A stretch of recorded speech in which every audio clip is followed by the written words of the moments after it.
So we just watched the 3 videos about the helical springs, and I want to bring up something about the project. A couple of students have asked me about this, so I want to clarify one thing. The procedures we're learning about designing springs in this chapter, are they going to help us design these helical springs? Not really, right? Because these helical springs are machined at a solid rod. The cross-section of the wire is not a round cross-section. So the stuff we've learned helps you understand these springs better, probably, but you can't use the recipes we have in the book for designing that, right? So on your project, if you are interested in using a machine component outside of the scope of this class, and you can find a company that sells the part, you want to get it, you want to put it on the machine, and they have a recipe you should follow, as long as it includes a significant amount of math, which can be 2 or 3 equations, you can use that part. But all you have to do is submit with your project where you got that from and what recipe you followed and how it works. And that's an acceptable machine component. Because I'm not trying to get you to use just what we've got in the book. What you have in the book is not adequate for most design engineering positions. You need more than this. And usually what you do is you just learn them as you go. You find a company that makes a product that you need, you go to them and you learn how to design with their products, and then you use their recommendations. That's how this typically works. The number of times you're actually going to go to this book and use it for design is probably about 0. But the things you learn about springs and things you learn, this is the basic introductory machine design. Okay?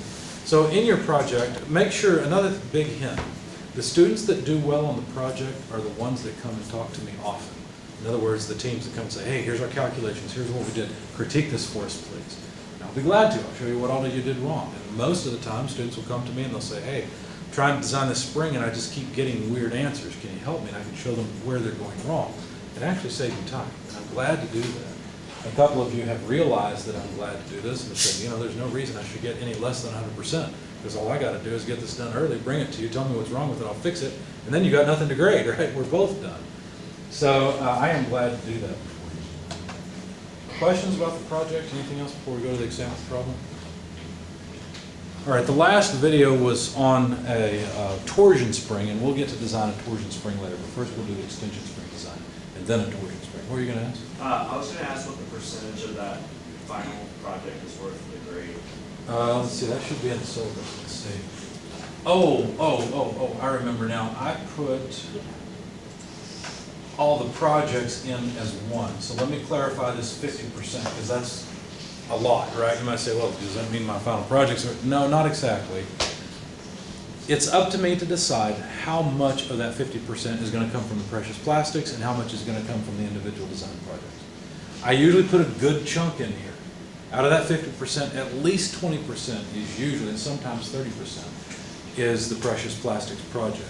But the independent design projects, or the individual design projects, are worth quite a bit. If you're blowing off the individual design projects, you're probably losing 20% at least in the class. That's 2 letter grades, and you don't want to do that, right? So make sure you're getting all the IDPs done. Also, I grade them more harshly. They are not graded based on effort only. I do take off points for those.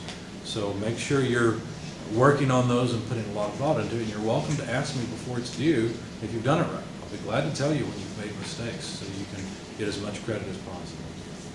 Okay? Good question. Anything else? All right.